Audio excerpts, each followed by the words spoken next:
Bonjour et bienvenue dans cette vidéo où nous allons apprendre ici à exploiter des résultats expérimentaux.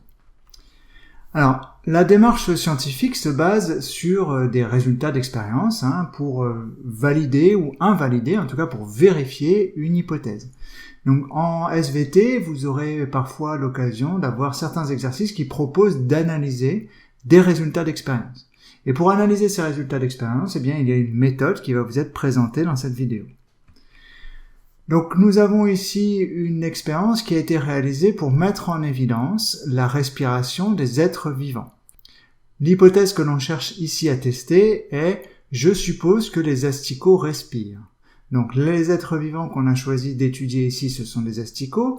Comme vous pouvez le voir sur l'image présentée à droite de l'écran, ces asticots sont placés dans des tubes à essai, au fond desquels on a placé de l'eau de chaux. Alors l'eau de chaux, c'est un liquide qui a la particularité de se troubler, de devenir blanc pâle lorsqu'il est en présence de CO2. Or, je le rappelle, lors de la respiration, du dioxygène est prélevé dans l'environnement et est libéré du dioxyde de carbone, c'est-à-dire du CO2. Donc, si les asticots respirent, ils vont nécessairement libérer du CO2 et ce CO2 va entraîner un changement de l'aspect de l'eau de chaux. Donc vous avez ici au début de l'expérience deux tubes à essai. Dans un des tubes à essai, nous mettons de l'eau de chaux et des asticots et dans l'autre tube à essai, il n'y a que de l'eau de chaux puisqu'il s'agit ici d'une expérience témoin. Lorsque l'on fait une expérience, il est toujours nécessaire d'avoir une expérience témoin pour comparer les résultats de l'expérience. Donc ici, deux tubes à essai, un tube à essai sans asticots qui correspond à l'expérience témoin, un tube à essai avec les asticots qui correspond à l'expérience qui va nous permettre de valider ou d'invalider notre hypothèse, et nous avons les résultats de l'expérience présentés à droite, et l'on voit bien que dans le tube à essai dans lequel il y a des asticots, l'eau de chaux a changé de couleur, elle s'est troublée, alors que dans le tube à essai correspondant à l'expérience témoin, il n'y a pas eu de changement de la couleur de l'eau de chaux. Là, j'ai analysé à l'oral les résultats de l'expérience. Maintenant, pour mettre ceci à l'écrit, il faut suivre une démarche que je vais vous présenter ici. Donc la première étape, lorsque l'on essaye d'exploiter des résultats expérimentaux, est de préciser l'objectif de l'expérience et ce qui est réalisé. Ici, donc, on cherche à mettre en évidence la respiration des asticots. Pour ce faire, ils sont placés dans un tube à essai en présence d'eau de chaux. Et on sait que l'eau de chaux change de couleur, elle se trouble en présence de dioxyde de carbone.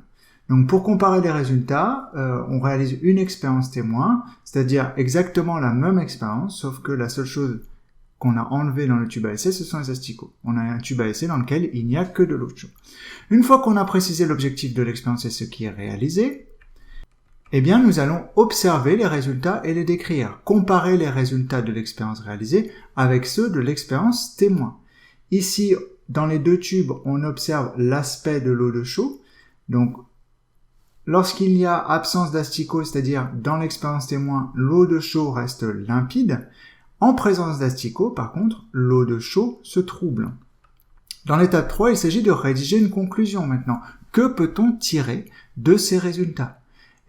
On peut en conclure que l'eau de chaux s'est troublée en raison de la présence des asticots, puisque c'est la seule chose qui change entre les deux tubes. Or, l'eau de chaux se trouble en présence de CO2, donc les asticots rejettent du CO2, et s'ils rejettent du CO2, cela veut dire qu'ils respirent.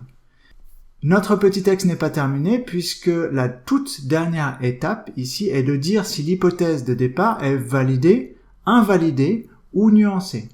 Ici, notre hypothèse de départ était les asticots respirent, et l'expérience permet bien de mettre en évidence que les asticots respirent, donc l'hypothèse est validée. Donc si l'on résume, pour être sûr de bien avoir exploité des résultats expérimentaux, l'objectif de l'expérience ainsi que l'expérience sont présentés. Les résultats de l'expérience sont décrits et comparés avec ceux de l'expérience témoin. La réponse est toujours complétée par une conclusion qui se termine par la validation ou l'invalidation de l'hypothèse de départ. Voilà, j'espère que cette vidéo vous aura été utile et on mettra ça en pratique ensemble en classe. À bientôt!